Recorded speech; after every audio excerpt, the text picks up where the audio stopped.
Hello बच्चों, let's see the question. The question says these questions consist of two statement each. So हमें कहा गया कि ये दो क्वेश्चन है हमें गिवन है, इसमें हमारे पास दो स्टेटमेंट गिवन है, स्टेटमेंट 1 एंड स्टेटमेंट 2. सो हमें कहा गया है कि क्या जो हमारी जो ये दोनों स्टेटमेंट्स है ये ट्रू है क्या नहीं. अगर ये दोनों स्टेटमेंट्स ट्रू हैं तो क्या हमारी जो स्टेटमेंट 2 है वो स्टेटमेंट 1 की करेक्ट एक्सप्लेनेशन है या कि नहीं. तो सबसे पहले अगर अपनी स्टेटमेंट 1 देखें तो यह कहा गया हमें कि magnesium does not impart characteristic colour to the Bunsen burner flame. So हमें कहा गया कि जो मैग्नीशियम है वो बंसन बर्नर में कोई भी कलर इम्पार्ट नहीं करेगा. सो हमें पता है कि जो मैग्नीशियम की कन्फिग्रेशन होती है that is electronic configuration it is neon 3s2. सो यहाँ पे हम देख सकते हैं जो हमारा एस ऑर्बिटल है ये बिल्कुल फिल्ड है, इट इज टोटली फिल्ड.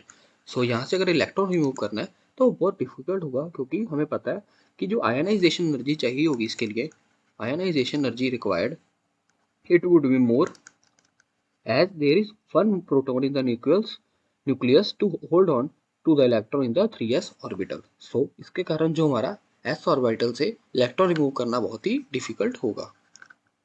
सो अगर हम देखें तो हम देख सकते हैं अगर हमारा इलेक्ट्रॉन ही नहीं निकलेगा तो उसके कारण हमारा जो कलर ही नहीं आएगा क्योंकि हमें पता है जो कलर है वो इलेक्ट्रॉन के कारण आता है.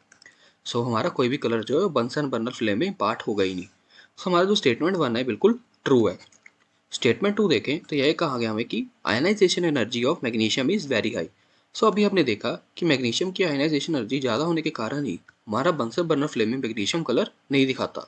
सो हमारी जो स्टेटमेंट 2 है ये करेक्ट होगी एंड हमारी जो स्टेटमेंट 2 है it is the correct explanation of statement 1. So if we see R A option is correct. So I hope you understood it well. Best of luck.